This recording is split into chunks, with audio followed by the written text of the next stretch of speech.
You can't love me in January for the things you criticize me for in August. Okay, that is not a musical lyric. That is a fact right now about what I would consider the tone or the temperature of the Georgia fan base. And honestly, as I always am on this channel, it happens or seemingly happens every single year.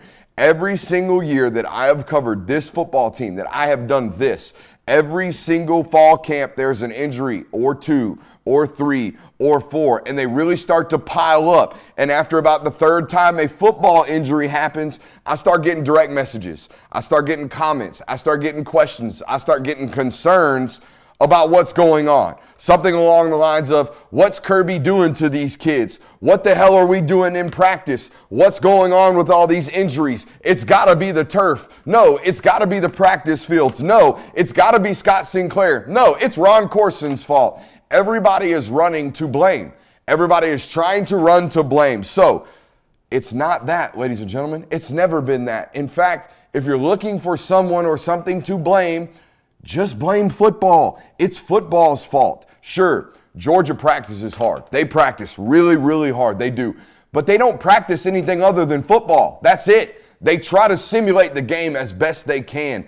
Football injuries happen. So when you hear about a non-contact injury like the one that broke today with Branson Robinson, there's no one to get mad at except for the randomness that is the football gods. That's all you have to get angry at today. Okay, so again, there's no one to blame when Kendall Milton has hamstring tightness.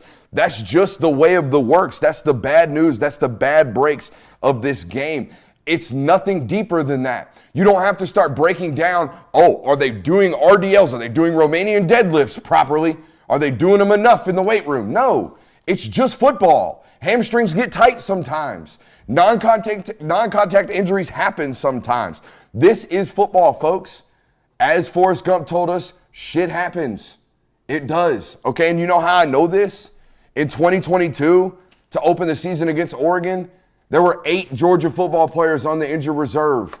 In 2021, to open up against Clemson, there were 10 Georgia players on the injury reserve in the injury report. This happens. Right now, there are 8 Georgia football players on the injury report. It is the nature of football. These are all football-related injuries. They're all randomized injuries. They are not consistently deficient in one area. They are not constantly breaking clavicles or constantly having concussion symptom injuries or constantly breaking hands. You know what those are? Those are signs of improper preparation. That is not the case that is going on right now at Georgia. It's never been the case. In fact, it's always been randomized football injuries. It's always been randomized non-contact injuries. It's always been a foot here, a knee there. That's what it's always been. If you want to start some conspiracy theories, start talking about the feet. Start talking about the feet, but I know what I'm not going to do. I'm not going to sit here on this network and start questioning the feet or what's going on the feet when what's going on the feet and them logos pay the university $3.5 million a year. So that's what we're not going to do. But the rest of the injuries, ladies and gentlemen, ain't shit you can do about it. It's just football. And we have to play football. We have to practice football in order to be prepared to play football during the season. So every single year when this happens, everybody wants to rush and run to blame.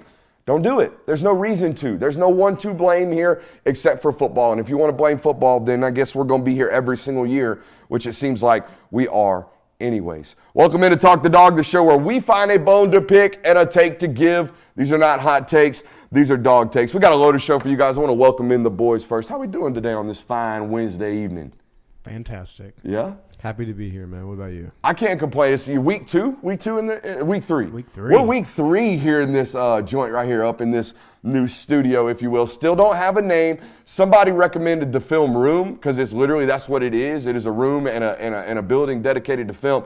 Don't know how I feel about that yet. We're still processing those, so keep feeding them in the chats and in the comments. We do have a loaded show for you guys. We're going to react in full to this Branson Robinson news here in just a second. Dejon Edwards banged up as well. You would have known about that Saturday afternoon if you're over on patreon.com/Brooks Austin. We're going to talk about the leash that is presented to Carson Beck here this season. We're going to talk a little bit about the number 1 player in America that committed in 2026 yesterday, Julian Lewis. We're going to talk about it from the Georgia perspective, what it means, how you can go about getting into these types of recruitments moving forward, or if it's something you just never were in, or if it's something that was never going to be a fit, if you will, never going to be a couple that was going to end up getting married in anyways. Okay, we're going to talk about concept of the day as well. A lot of offense nowadays based off middle field open, middle field closed, pre-snap looks. I'm going to explain to you what that means and what it means for quarterback play. It's going to be a great one, but first I want to knock out some business. Hey, the folks over at PrizePicks, they're great to us. You should be great to them. PrizePicks.com. Use promo code Brooks today. You'll get a 100% deposit match.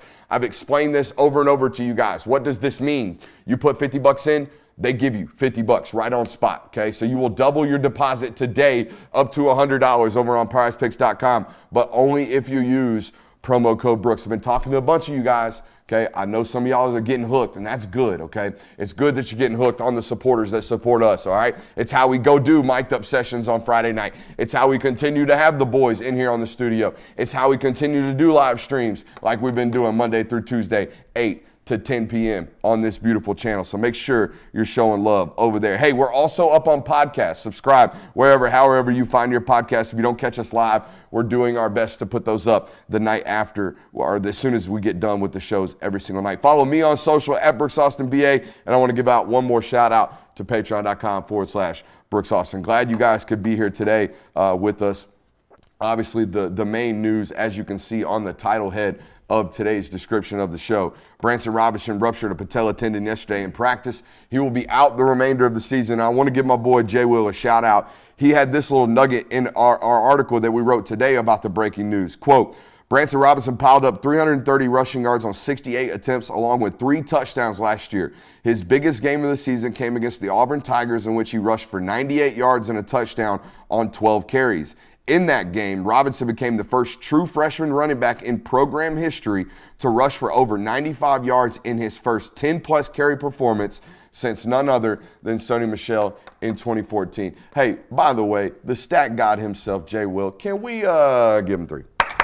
Just an elite stat and an elite performance from a running back that we got to see a little bit of his potential last year against Auburn. Just the immediate thoughts about the sad news today, if you will. And it's not career ending, but it is season ending for a guy that we had high hopes for this year.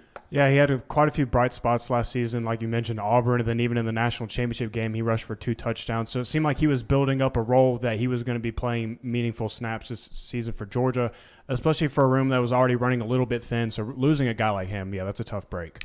Yeah, I mean, this is definitely probably the last position if you had to pick to lose a guy at. Running back is up there. They're already really thin at that.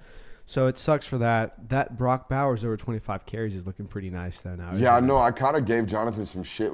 That was you that gave me that bet or the? No, that was me. That's you who said that. That was you. I kind of gave you some shit on it. It was like, damn, that's more than all of his career attempts combined times 2. That was a lot. You're right. It's looking really, really good. I had some immediate takeaways here. We're kind of running out of options at this point to not worry. All right, if you're a Georgia fan listening tonight, most people will be like, you got a great offensive line, right? Your running back room's pretty deep. I say not quite, right? Under the current roster circumstances, right? If y'all had to play a football game today, you're running out Cash Jones with the 1s, Andrew Paul with the 2s, Roger Robinson with the 3s, based off what we watched today at practice. Now, I'm not here to say that running back room is bad or anything. It's just not what Georgia running back rooms standardly are, right? Think about those names: Cash Jones, Andrew Paul, Roger Robinson. That is a walk-on, a guy returning from a torn ACL injury, and a true freshman. That's your running back room today if you played a football game tomorrow. Now, the good news, the silver lining with regards to that, it sounds like Dejon Edwards might be back game 1. It sounds like Kendall Milton's going to be back game 1. Also great news, SEC play and the real conference or the real actual schedule doesn't pick up until week 3 against South Carolina. All those things are really, really good news, but it doesn't look great today, right now. Again, if you had to play tomorrow, really, really thin at the running back position. It's also great that you've kind of established your roster and set your roster to not necessarily have to depend on the running back position this year. You're going to depend on all your weapons elsewhere, right? Yeah, it's just kind of, I mean, Georgia already has been depending on more than one guy at the running back spot anyways. So this year you're going to have to deal with maybe a few more than you expected to, but I think they're going to be okay when everything settles down. Yeah, I mean, the schedule does a lot of favors for the fact that you can kind of get your injuries out of the way. I know going back to the Clemson game, injuries were a big stress. Even in the Oregon game, it was kind of like, wow, they've got a lot of guys out week 1. it doesn't matter as much now because you're going to beat the shit out of the first two teams you play. South Carolina, it kind of matters, but again, you've got time to get those guys healthy. So I don't think you have to put as much emphasis on maybe rushing them back to play. The chat here mentioned Savon Clark. He's looked great in mop-up duty the last couple of years. I wouldn't even go as far as to say great. He's looked serviceable as a walk-on running back in that position of mop-up duty. And I'll be honest, the footage we've seen of Andrew Paul, the wording and the sourcing we're hearing out of camp this fall, the first-person evaluations that we got today as he starts to ramp up even more and more, he looks explosive. He looks closer to that Kenny McIntosh type of back than he does the other backs, if you know what I mean. He looks like he is capable of doing all things as opposed to just carrying the football, which it looks like Roger Robinson might be able to do really well right now. So it sounds like you have two running backs, and it looks like, despite all the injuries, you have two running backs, one in Roger Robinson that can kind of handle the big boy first and second down carries, the automatic rundowns, right? Looks like he can handle those things as a true freshman. Maybe not to the level that a Kendall Milton could if fully healthy and when fully healthy, but it sounds like he's there and ready to do that, at least physically, right? And then Andrew Paul being able to do all the different things at the running back position based off his skill set that maybe a Dejon Edwards might have been able to provide if fully healthy. Again, I think most of these guys are going to be back by, week 3 when they play soccer.